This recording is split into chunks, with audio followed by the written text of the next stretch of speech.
আমার বাড়ি থেকে আমার জমিগুলো অনেক দূরে, প্রায় 1/2 কিলোমিটার হবে। তো অনেক দূরে আইসা এই চাষাবাদগুলো করি। তো এখানে দেখেন যে বৃষ্টি হয়েছে, আমি বলছি একটু আগে যে বৃষ্টি হয়েছে, এই যে দেখেন বৃষ্টির পানি জমে আছে, এই যে লাইলের উপর দিয়ে পানি যেতেছে।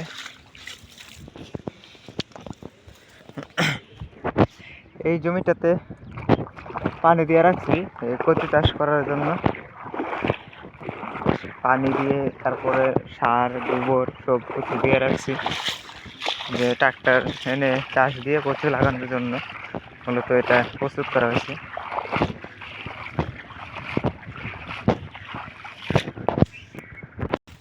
এই যে দেখতে দেখতে জমির নিচে চলে আসলাম। তো এখানে কিছুদিন আগে কিছু লাগিয়ে গেছিলাম ভেন্ডির বীজ। এই যে দেখেন সকালে বৃষ্টি পানি এখানে লেগে আছে। আর এগুলোতে লাগাইছি 2-3 দিন। এই বীজগুলোর সাথে যে বীজগুলো আছে এগুলো লাগাইছিলাম, আর এগুলো লাগাইছি আরও আগে। তো এই গাছগুলো মোটামুটি ভালোই বড় হয়েছে, বৃষ্টির জন্য কিছু করতে পারতেছি না। আর এই যে দেখেন গাছের উপর অংশে মানে কি পরিমাণ চিচিঙ্গা ছিল, তো সবগুলা পানি উঠে গাছগুলো নষ্ট হয়ে গেছে। আর তুন্দুলে গাছ হালকা পাতলা 1-2টা জীবিত আছে, তাও ওইগুলা হয় না হয় কোনো নিশ্চয়তা নেই। আমি এখন একটা বীজ উঠে দেখব যে কি অবস্থা আছে বীজটার। এখানে তো লাগাই গেছিলাম, পাই না না পাই তাও কোনো শিওর নেই।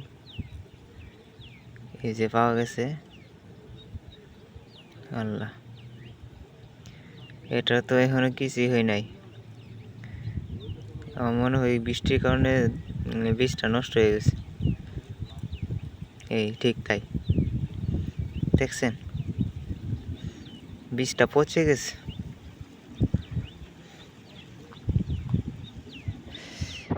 আরেকটা বীজ দেখি, আল্লাহ ভালো জানে কি হয়।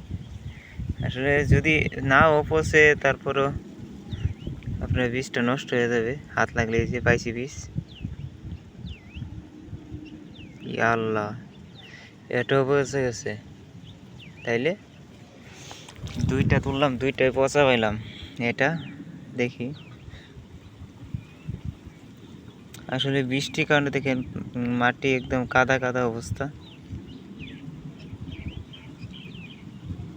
এখানে তো মনে হয় বীজ পাবই না, নিখোঁজ। আর এখানে এই যে চারা উঠতেছে, এই যে চারা উঠতেছে আলহামদুলিল্লাহ। এই যে আরেকটা চারা উঠতেছে।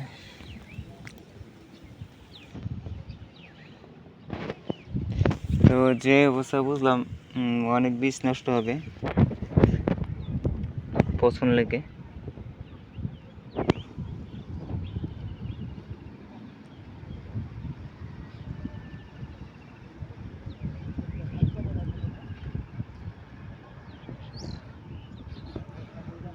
এই যে পাইলাম বীজ, সব বীজ নষ্ট হয়ে গেছে। ইয়া আল্লাহ, আমার এতগুলো টাকার বীজ। এখন তো কিছু করার নাই এই বৃষ্টির কারণে। এই কারণে বর্ষাকালে শাকসবজি এত দাম থাকে।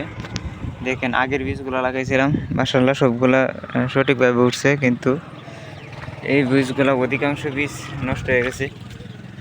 তো যেই জায়গার বীজগুলো নষ্ট হয়েছে এই জায়গাগুলোতে আবার নতুন করে বীজ বসাই দিতেছি, 2টা করে। আসলে এই বীজগুলো নষ্ট হওয়ার কারণটা তো বুঝে পেলাম না। এখানে তো আরও বীজ আছে। এই যে এগুলো তো লাগাইছিলাম একদম কাদার মধ্যে, মাশাআল্লাহ এগুলো তো এত সমস্যা হয় নাই। এইগুলোতে যে সমস্যা হয়েছে, এভাবে যদি বীজ নষ্ট হয় তাহলে কেমনে কি করবো বলেন। এখন 2-3টা করে লাগাই দিতেছি। যাই হোক, এখন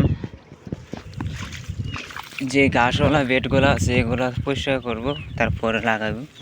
আর দেখেন পানি কিভাবে, এই যে পানি নিচের দিকে নামতেছে, বৃষ্টি হয়ে গেছে অল্প একটু সময় আগে।